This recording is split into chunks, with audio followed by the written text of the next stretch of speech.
Ruben Dias winning the Football Writers Award. Steve, is this similar to you when you won it? Football Writers, you won, Mark Hughes won the PFA, is that right? It looks like it. So why do players vote for attacking players? I don't actually know. I couldn't answer that question. I don't know. I can't answer you that. It seems to be a thing these days. You know, back in the day, if you look at the history books, then the same player would win both generally, but it seems to be the other way around now. It's almost because one has been voted for, then they kind of try and figure out how they can get somebody else in. That's how it feels.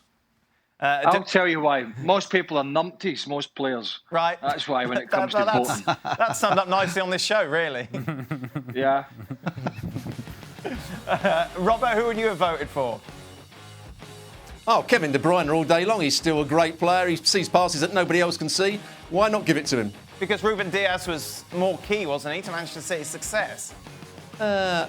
In terms of he's a very good defender, but in terms of opening up the opposition, Kevin De Bruyne is the best passer in world football at the moment. He can pick passes that nobody else can see. Even when you're commentating on games and you're looking from above, you still can't see the passes that he can. So I would always have him down as a top player, and I'd have voted for him. Who would you have voted for, Ali?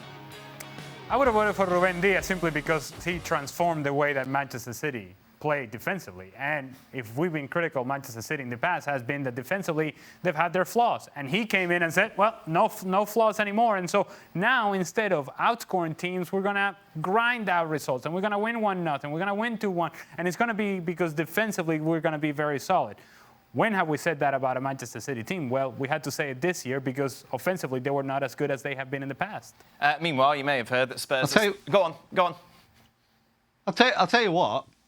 Manchester City might have won nothing this year, right? Without Diaz.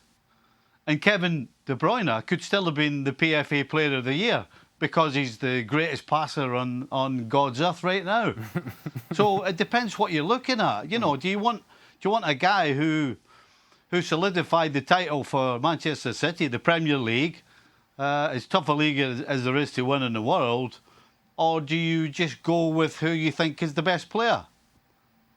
What is it, the best player, or is it the MVP, shall we call it, because that's what they call it over here? If I wasn't voting for, no question, Diaz.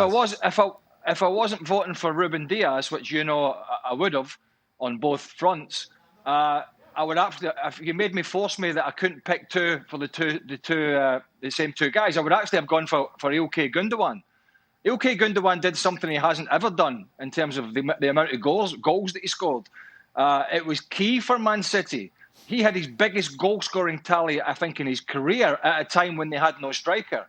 And we saw what happened when stupidly Guardiola played him as a defensive midfielder in the Champions League final and negated his form going forward. So don't get me wrong, they're all brilliant players, but you know, if you're looking for somebody that did something out with what he normally does, I thought, you know, one, it was Diaz to win it, and two, it was Gundogan before Kevin De Bruyne.